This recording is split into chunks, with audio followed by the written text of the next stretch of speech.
On one old photograph of the T-34, the symbol of victory, there is a detail people tried not to notice for decades.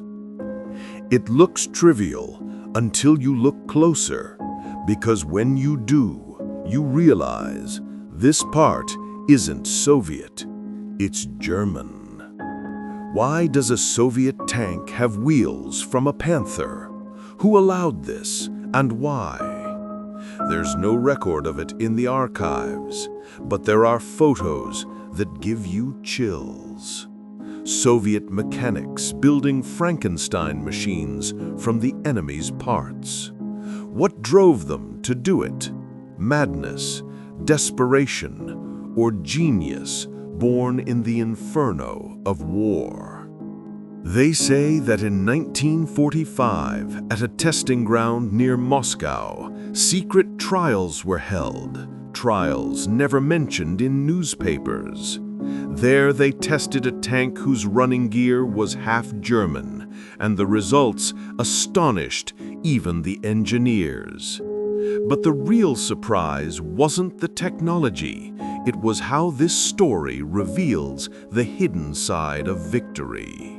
Watch to the end, and you'll see how a German Panther became part of a Soviet legend. There are no official documents naming who did it first.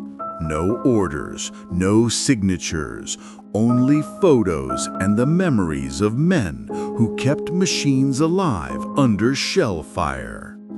Maybe it began with a single act of desperation. A broken tank, a captured Panther nearby. No time to wait. Someone looked at the German machine and said, "Why not?" To understand how daring that was, consider the difference between the two tanks.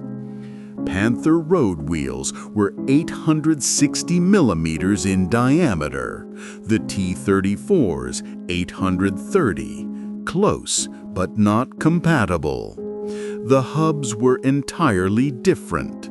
To make it fit, the mechanics had to bore, drill, and reshape metal with nothing but a hammer, a torch, and frozen hands.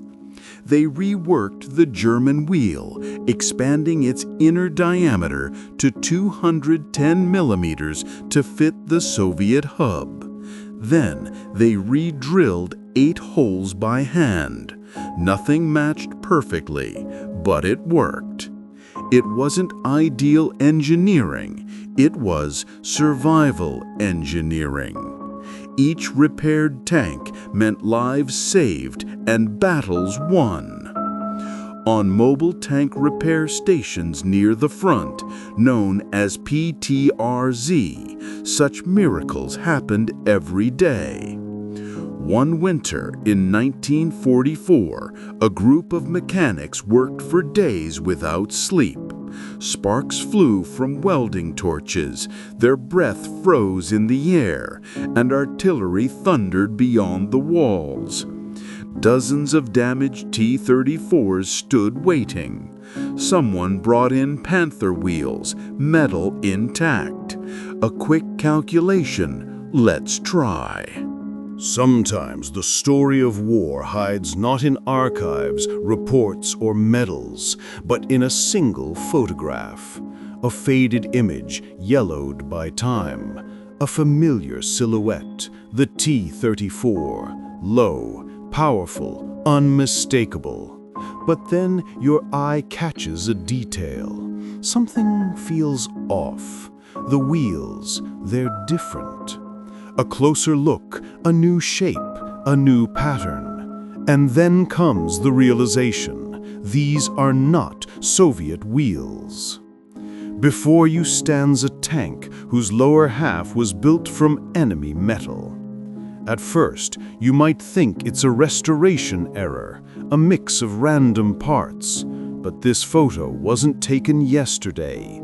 It's a real wartime machine, a combat veteran.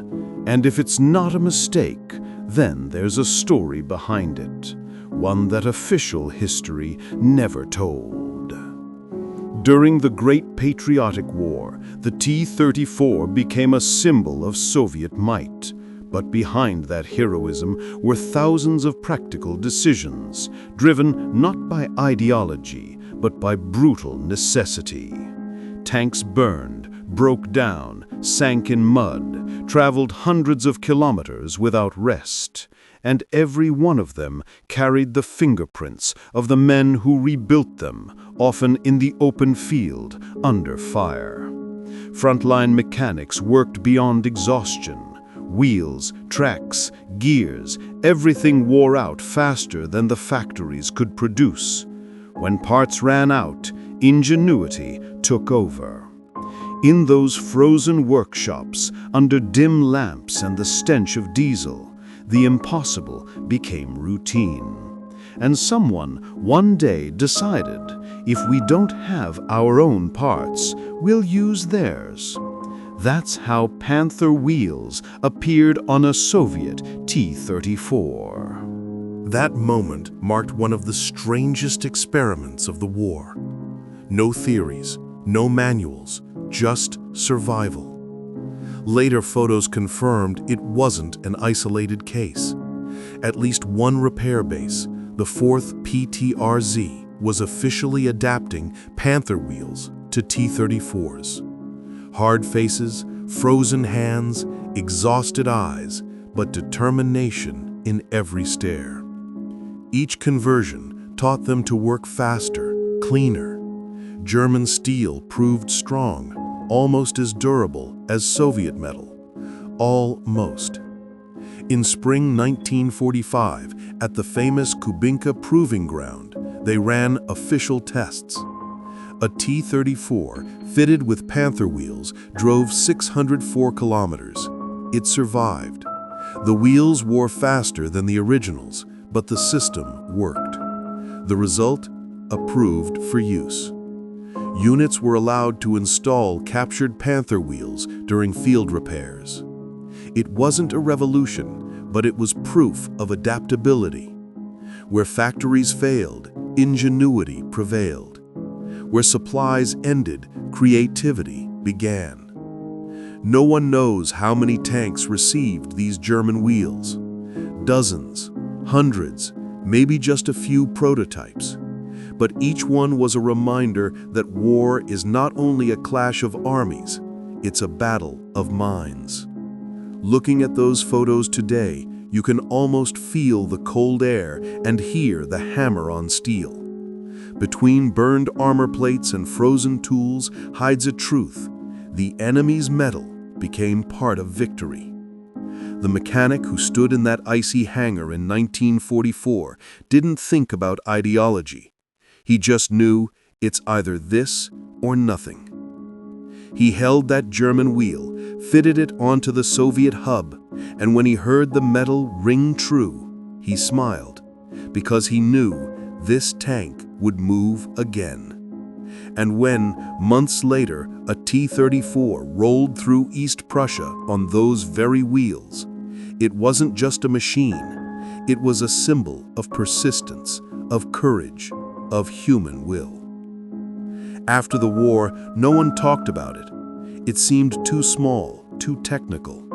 But now, looking at that one old photo, the story becomes clear. It's not about metal, it's about people. People who found solutions where none existed, who forged victory not just at the front, but in frozen workshops behind it. And maybe that's why the T-34 became more than a tank. It became the embodiment of strength, born not only from steel, but from the will to survive.